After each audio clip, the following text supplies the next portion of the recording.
साथियों नमस्कार, स्वागत है एक बार फिर से आपके अपने चैनल शिवम स्टडी सेंटर पर। तो दोस्तों आज की इस वीडियो में मैं आपको बताऊंगा वर्गमूल कैसे निकालें। तो वर्गमूल कैसे निकाला जाता है, जब आपके पास कोई भी संख्या दे रखी होती है तो आप उसका वर्गमूल नहीं निकाल पाते हैं। देखो, वर्ग निकालना तो आसान है क्योंकि अगर आपको गुणा करना आता है तो आप तुरंत जो है वर्ग निकाल देंगे, लेकिन जब कोई बड़ी संख्या आपके पास दी होती है तब आप वर्गमूल निकालने में दिक्कत होती है। देखो, वर्ग और वर्गमूल में दोनों में बहुत अंतर होता है। अंतर क्या होता है, सबसे पहले आप यही जानेंगे। सबसे पहले हम जानेंगे कि वर्ग क्या होता है। देखो, वर्ग क्या होता है, आपको अगर बोला है कि मान लो कोई एक संख्या है x, x का आपको वर्ग निकालना है तो आपको क्या कर देना है, इस x का, यानी कि ये कोई संख्या है, मान लो ये संख्या 5 है, हमने 5 लिखा। अगर बोला है वर्ग तो इसमें एक बार 5 का गुणा कर देना। आप कहेंगे भैया 25 आ गया। इस संख्या का उसी संख्या में दोबारा से गुणा कर देना, ये होता है वर्ग। अब आपसे कोई कहे कि भैया वर्गमूल क्या होता है। वर्गमूल, मान लो कोई x संख्या है, मान लो जैसे ये 25 ही है, ठीक, ये 25 संख्या है, ठीक, मान लो ये 25 संख्या है।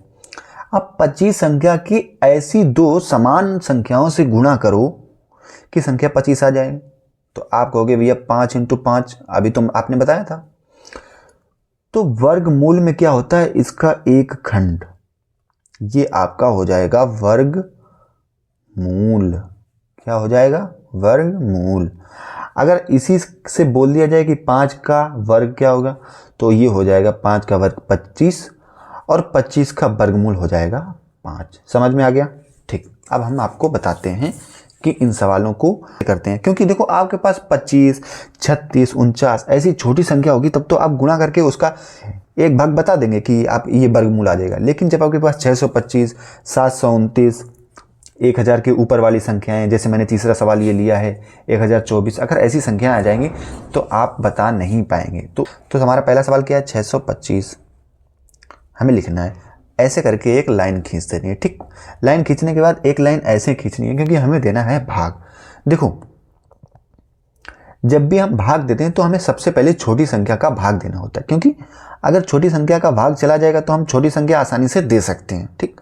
सबसे पहले 1 होता है, सबसे छोटी संख्या 1 होती है, लेकिन 1 का हम भाग नहीं देंगे। क्यों? क्योंकि अगर 1 का किसी संख्या में भाग देंगे या किसी संख्या में 1 का गुणा करेंगे तो हमारे पास संख्या 1 सेम ही रहेगी, क्योंकि कोई परिवर्तन नहीं होगा। 1 के बाद संख्या आती है 2, तो हम सबसे पहले यहाँ पर लिखेंगे 2। लेकिन जब अंत में संख्या 5 है तो 2 का भाग नहीं जाएगा। क्यों? क्योंकि 2 का भाग हम 5 में तो दे नहीं सकता। मान लो हमने 62 में तो दे दिया, 6 और 2 में तो दे दिया, 5 में तो नहीं जाएगा। तो इसीलिए हम संख्या अब लेंगे 2 से बड़ी। तो 2 से बड़ी संख्या क्या आएगी, 3। 3 का भाग लगा के इसमें हम देख लेते हैं।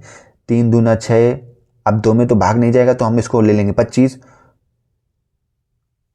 मान लो अगर 3 से हमने भाग दिया तो 3 दूना 6, 3 अट्ठे 24, फिर भी हमारे पास 1 बच जाएगा। अब हमारे पास देखो, जब हमने 2 से भाग इसमें नहीं किया तो 4 से भी भाग नहीं जाएगा, क्योंकि 2 का मल्टीपल ही है।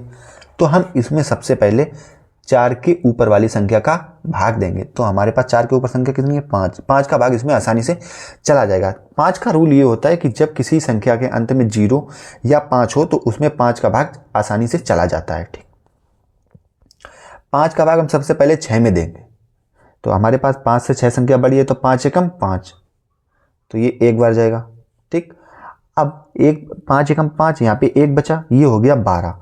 5 दूना 10, यहाँ पे 12 थे, यहाँ पे 2 हो गए, तो 5 पच्चे 25, ये आ गया। अब 5 का भाग देंगे हम 1 में देंगे, 5 में 1 का भाग जाएगा नहीं तो हम 12 में देंगे। 5 दूना 10, 5 दूना 10 आ गया, यहाँ तो 12 थे, अब यहाँ पर कितना बच गया, 2। अब 2 और 5 मिला के ये क्या हो गया, 25। तो 5 पच्चे 25, ठीक। अब 5 का भाग हम 25 में देंगे तो आप कहेंगे 5 पच्चे 25। अब 5 का भाग फिर 5 में देंगे, 5 एकम 5, ठीक। अब हमें देखना है कि हमारे पास वर्गमूल कैसे निकालेंगे हम, ठीक। नीचे लिख लेते हैं। तो इसके जो गुणनखंड है, ये हमारे पास क्या आ गया, अभाज्य गुणनखंड। तो लिखेंगे गुणनखंड। गुणनखंड कितना है, 5, एक ये 5 है, एक ये 5 है और एक ये 5, यानी कि 5 5 4 बार है। हमने 2 के पेयर बनाए थे पहले, ठीक।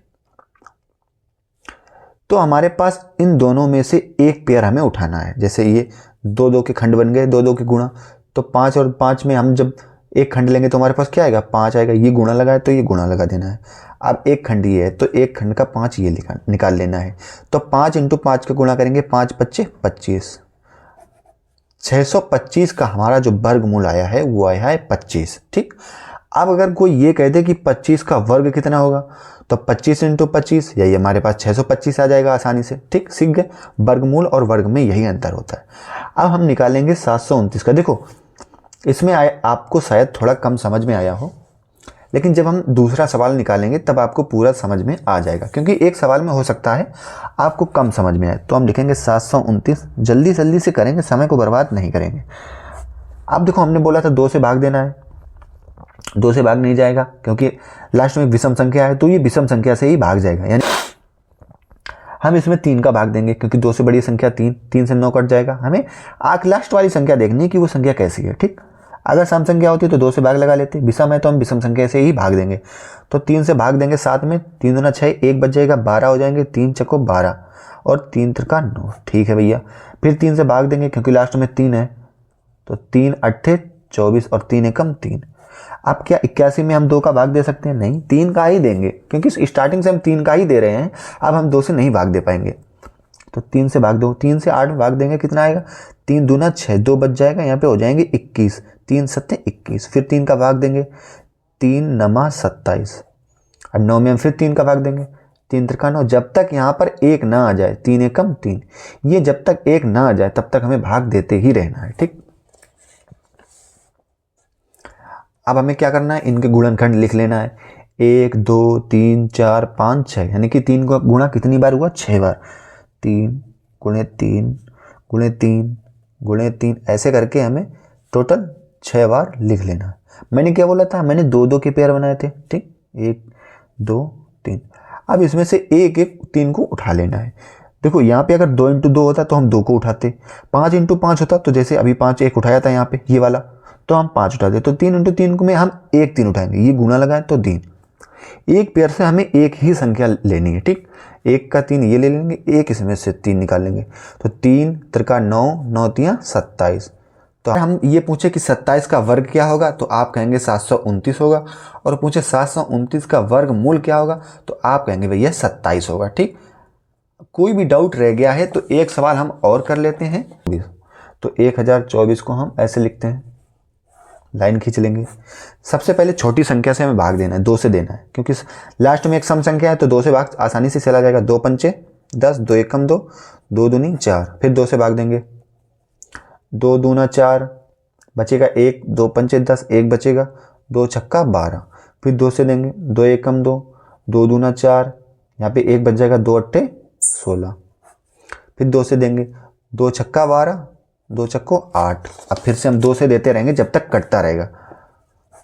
2 3 6, 2 दूना 4, फिर 2 से 16 दूनी 32, फिर देंगे 2 से भाग, 2 अट्ठे 16। जब तक हम देते रहेंगे जब तक हमारे पास 1 ना आ जाएगा, यानी संख्या पूरी नहीं कट जाएगी। 2 चक्को 8, 2 दूना 4, 2 एकम 2। देखो इसमें 2 2 ही से गुणा हुआ, कितनी बार हुआ पहले हम गिन लेंगे। 1 2 3 4 5 6 7 8 9 10, यानी कि 2 2 का हम जब 10 बार गुणा करेंगे तो हमारे पास कितने पेयर निकल के आएंगे? 5। कैसे? एक पेयर ये बन गया, यहीं पे निकाल लेते हैं।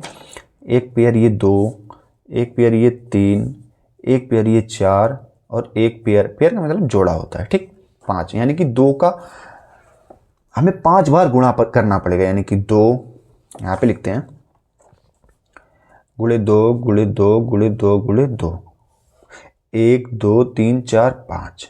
देखो यहाँ पे 10 बार आया था तो हमने उनके जोड़े ही उतार लिए हैं, तो यहाँ पे हम 5 बार लिख लेंगे। अब हमें क्या कर लेना है? इनका गुणा, 2 दूना 4, दूना 8, दूना 16, दूनी 32, यानी कि 1024 का जब हम वर्गमूल निकालेंगे तो हमारे पास कितना आएगा?